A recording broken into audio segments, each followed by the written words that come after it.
శ్రీమాత్రే నమః. అందరికీ నమస్కారం. మేషరాశి వారికి ఫిబ్రవరి మాసంలో ఎలా ఉండబోతుంది? ఫిబ్రవరి మాసంలో చూసుకుంటే మేషరాశి వారికి మంచి యోగదాయకంగా ఉందన్నమాట. అన్ని గ్రహస్థితులు చూసుకున్నప్పుడు మనం మంచి చెడు రెండు కూడా తెలుసుకున్నప్పుడే ఏదైనా సరే మన గ్రహస్థితులు ఏవి బాగున్నాయి ఏవి బాగాలేదో తెలుసుకున్నప్పుడు ముందడుగు వేస్తే ఏ పనైనా సరే ఖచ్చితంగా ఆగకుండా ముందుకు జరుగుతుందన్నమాట. ముందుగా మన కలిసి వచ్చే అంశం, కలిసి రాని అంశాలు కూడా తెలుసుకుందాం. కలిసి వచ్చే అంశం చూసుకుంటే ద్వితీయంలో గురువు ఉన్నాడు కాబట్టి గురువు మంచి యోగదాయకంగా ఉన్నాడు. కుటుంబ వ్యవహారాల యందు కుటుంబం సంబంధించిన విషయాల్లో కానీ, కుటుంబ సమేతంగా ఎక్కడికన్నా దైవయాత్ర చేయడం కానీ, కుటుంబ సంబంధించిన విషయాల్లోనే పాల్గొనడం, పూజా కార్యక్రమాల్లో పాల్గొనడం, లేదంటే ఎవరైనా బారసాల కానీ, పూజ కానీ, యజ్ఞం కానీ, యాగం కానీ ఇలాంటివి ఏదైనా పూజా కార్యక్రమాలు పిలిస్తే మనం వెళ్ళడం, ఇలాంటివన్నీ కూడా కుటుంబ వ్యవహార సంబంధించిన విషయాల్లో ఎక్కువగా కూడా మీరు పాల్గొనడం జరుగుతుందన్నమాట మేషరాశి వారు. అదేవిధంగా మేషరాశి వారికి తృతీయంలో కుజుడు ఉండటం వల్ల సహజంగా వీరికి కోపం ఎక్కువ, క్రోధం ఎక్కువ కాబట్టి అన్నదమ్ముల మధ్య ఎక్కువ సఖ్యత ఏర్పడుతుంది. ఆ సఖ్యత ఏర్పడినప్పుడు ఖచ్చితంగా మౌనం వహించడం చాలా మంచిది. ఎందుకంటే సహజంగా వీరికి ఎప్పటి నుంచో గొడవలు అవుతూ ఉన్న అన్నదమ్ములైనా సరే ఇప్పుడు కలిసే అవకాశం ఉంది. అలా కలిసినప్పుడు మౌనంగా ఉండటం వల్ల మంచి ఫలితం ఉంటుందన్నమాట. తృతీయంలో కుజుడు ఉండటం వల్ల. అదేవిధంగా బుధుడు దశమ స్థానంలోకి వచ్చాడు కాబట్టి మంచి యోగదాయకంగా ఉంది. వ్యాపార పరంగా కానీ, ఉద్యోగ పరంగా కానీ అన్నిట్లో కూడా అనుకూలత సూచిస్తుందన్నమాట. వీరికి గ్రహస్థితులు ఏకాదశ స్థానంలో 11వ స్థానంలో శని గ్రహము, అదేవిధంగా శనితో పాటు మరి శుక్రగ్రహం కలిసి ఉంది కాబట్టి స్త్రీ యందు భార్యకి సంబంధించిన విషయాల్లో కానీ, ప్రేమ సంబంధించిన వ్యవహారం కానీ అన్నిట్లో కూడా అనుకూలత సూచిస్తుందన్నమాట. అన్నిట్లో కూడా యోగదాయకంగా ఉంది. అయితే కొన్ని విధాలుగా వివాహమైన స్త్రీ కానీ, పురుషుడు కానీ భార్య యందు భర్త, భర్త యందు భార్య కొన్ని జాగ్రత్తలు పాటించాల్సి వస్తుంది. కారణం ఏంటంటే శుక్రుడితో కూడిన శని కాబట్టి కొన్ని ఇబ్బందులు పడే అవకాశం ఉంటుంది. ఆరోగ్య సమస్యలు ఎదురయ్యే అవకాశం ఉంటుంది. స్త్రీ పరంగా అవ్వచ్చు, పురుషుల పరంగా అవ్వచ్చు. ఎవరైతే మేషరాశి స్త్రీ కానీ పురుషులు గారు ఉంటారో వాళ్ళ యొక్క భార్యకి సంబంధించింది, భర్తకు సంబంధించింది ఈ యొక్క ఇబ్బంది పడతారనమాట. వీరికి వ్యయస్థానంలో రాహు ఉన్నాడు. అంటే 12వ స్థానంలో రాహు ఉండటం వల్ల స్థిరమైన ఆలోచన లేకపోవడం, కాన్సన్ట్రేషన్ లేకపోవడం, అశ్రద్ధ ఎక్కువగా ఉంటుంది చేసే పనిలో. కాబట్టి వీరి యొక్క ఆలోచనలన్నీ కూడా చాలా జాగ్రత్తగా ఆచితూచి అడుగు వేస్తే మంచిది. వీరికి ప్రత్యేకించి చూసుకుంటే దశమం బుధుడు మంచి యోగదాయకంగా ఉన్నాడు.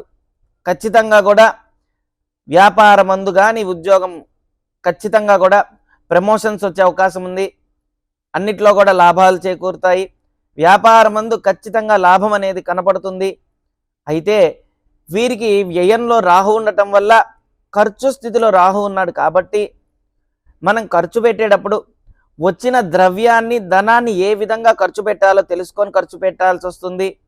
1కి 10 సార్లుగా ఆలోచించి అడుగు వేయండి. రాహు కూడున్నాడు. రాహు 12లో ఉన్నాడు కాబట్టి రాహుతో కూడిన శని రానున్నది కాబట్టి ఇక్కడి నుంచి మనం చాలా జాగ్రత్తగా ఆచితూచి అడుగు వేయాలన్నమాట. వీరికి ఫిబ్రవరి మాసంలో చూసుకుంటే అన్ని విధాలుగా కూడా మంచి యోగదాయకంగా ఉంది. అన్నిట్లో కూడా విజయం సాధిస్తారు. కుటుంబ సంబంధించిన విషయాల్లో బంధుమిత్రులందరూ కూడా కలిసి దైవయాత్ర చేస్తారు, దైవ దర్శనం చేస్తారు. అదేవిధంగా కుటుంబ వ్యవహారంలో వీరికి సంతాన యోగం కూడా సూచిస్తుంది. సంతానం కలిగే అవకాశం ఉంది. సంతాన పరంగా మంచి శుభవార్త వింటారు. ఇన్ని సంవత్సరాల నుంచి సంతానం లేని వారికి కూడా సంతానం కలిగే అవకాశం ఉంది. అదేవిధంగా సంతాన యోగదాయకంగా మంచి శుభవార్త కూడా వింటారనమాట.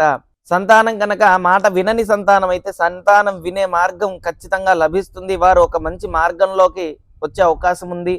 అన్నిట్లో కూడా విజయం సాధిస్తారు. విద్యార్థులైతే కనుక ఖచ్చితంగా కూడా మీరు ఏదైతే విద్య ఆశించారో, దేన్నైతే అభ్యసించారో ఆ 2 యోగాలు వీరికి కలుగుతున్నాయి. వీరు ఖచ్చితంగా కూడా ప్రభుత్వ సంబంధించిన విషయంలో ఉద్యోగం వచ్చే అవకాశం ఉంది. ఖచ్చితంగా ప్రయత్నించండి, ఆపకండి. 1కి 2 సార్లుగా అయినా సరే ఖచ్చితంగా ప్రయత్నిస్తే సక్సెస్ సాధిస్తారనమాట మేషరాశి వారు. మేషరాశి వారికి కోపం ఎక్కువ, క్రోధం, ఆవేశం, ఆలోచన ఇవి కొద్దిగా ఎక్కువ ఉంటాయి కాబట్టి ఇవన్నీ కూడా మైనస్ అనమాట. నేను కోపంగా ఉంటానండి అంటే అది కరెక్ట్ కాదు. కాబట్టి చాలా జాగ్రత్తగా మౌనంగా కోపాన్ని కంట్రోల్ చేసుకొని ఇప్పుడు వచ్చే అవకాశాన్ని సద్వినియోగం చేసుకోవాలి. దశమంలో బుధుడు ఉన్నాడు కాబట్టి మంచి యోగాలు వస్తాయి. మీరు అనుకోవడం కాదు, ఇంతకన్నా మీరు ఏదైతే అనుకున్నారో అంతకన్నా మంచి యోగమే మీకు రానున్నది. ఆ యోగాన్ని 2 అవకాశాలు వస్తాయి. ఒకటి మీ చేతులారా మీరే చెడగొట్టుకోవడం, ఒకటి మీ చేతులారా మీరే ఖచ్చితంగా కాపాడుకోవడం. ఆ చెడగొట్టుకోవడం దానికి గ్రహం ఏంటిదంటే రాహుగ్రహం. సరైన ఆలోచన లేకపోవడం, సరైన అవగాహన రాహు తెప్పించడం అనమాట. కాబట్టి అందుకు రాహుకు సంబంధించింది దుర్గా సప్తశ్లోకి అని ఉంటుందన్నమాట. యూట్యూబ్లో చేసినా లేదంటే గూగుల్లో చూసినా ఖచ్చితంగా ఉంటుంది మంత్రం. దుర్గా సప్తశ్లోకిని రోజు పారాయణం చేయండి. అదేవిధంగా వీరికి సుబ్రహ్మణ్యేశ్వర స్వామి అధిష్టాన దేవత అన్నమాట. మేషరాశికి సుబ్రహ్మణ్య అపరాధ క్షమాపణ స్తోత్రం అని గూగుల్లో సెర్చ్ చేస్తే వస్తుంది. ఇది చదువుకోండి. వీరికి ప్రత్యేకించి రాహుకి అధిష్టాన దేవత దుర్గాదేవత కాబట్టి దుర్గా సప్తశ్లోకి చెప్పాం కదా. అదేవిధంగా సుబ్రహ్మణ్యేశ్వర స్వామి కుజుడికి అధిష్టాన దేవత సుబ్రహ్మణ్యేశ్వర స్వామి, సుబ్రహ్మణ్య అపరాధ క్షమాపణ స్తోత్రం, ఈ 2 ఖచ్చితంగా చదువుకోండి. మీకన్నిట్లో కూడా విజయం సాధించచ్చు అనమాట. రుణ సంబంధమైన గ్రస్తులు అంటారు వీరిని. జాతకంలో ఎక్కువ శాతం వీరికి రుణంలోనే ఎక్కువగా ఉంటుంది. దైవత రుణం, మనుష్య రుణం, పితృ రుణం, మాత్రం కొన్ని లక్షల రుణాలు ఉంటాయి. దానిలో ఏదో ఒక రుణానికి వీళ్ళు బందీలై ఉంటారు. కాబట్టి ఆ రుణాన్ని నివృత్తి చేసే సుబ్రహ్మణ్యేశ్వర స్వామి కాబట్టి ఖచ్చితంగా సుబ్రహ్మణ్య ఆరాధన చెయ్యండి. అదేవిధంగా ద్వితీయంలో గురువు ఉన్నాడు కాబట్టి సంతాన పరంగా గురువు యోగంగా ఉన్నాడు కాబట్టి మంచి శుభవార్త వింటారు. ఇప్పటి వరకు కూడా మీకు బంధువులు ఎవరైతే శత్రువులు ఉన్నారో వాళ్ళ తప్పు వాళ్ళు తెలుసుకొని మీ దగ్గరికి వచ్చి ధన రూపంలో కానీ ద్రవ్య రూపంలో కానీ మిమ్మల్ని ఇబ్బంది పెట్టుంటే కనుక అవి తిరిగి ఇచ్చేస్తారు. అన్నీ కూడా మంచి యోగదాయకంగా ఉన్నాయన్నమాట.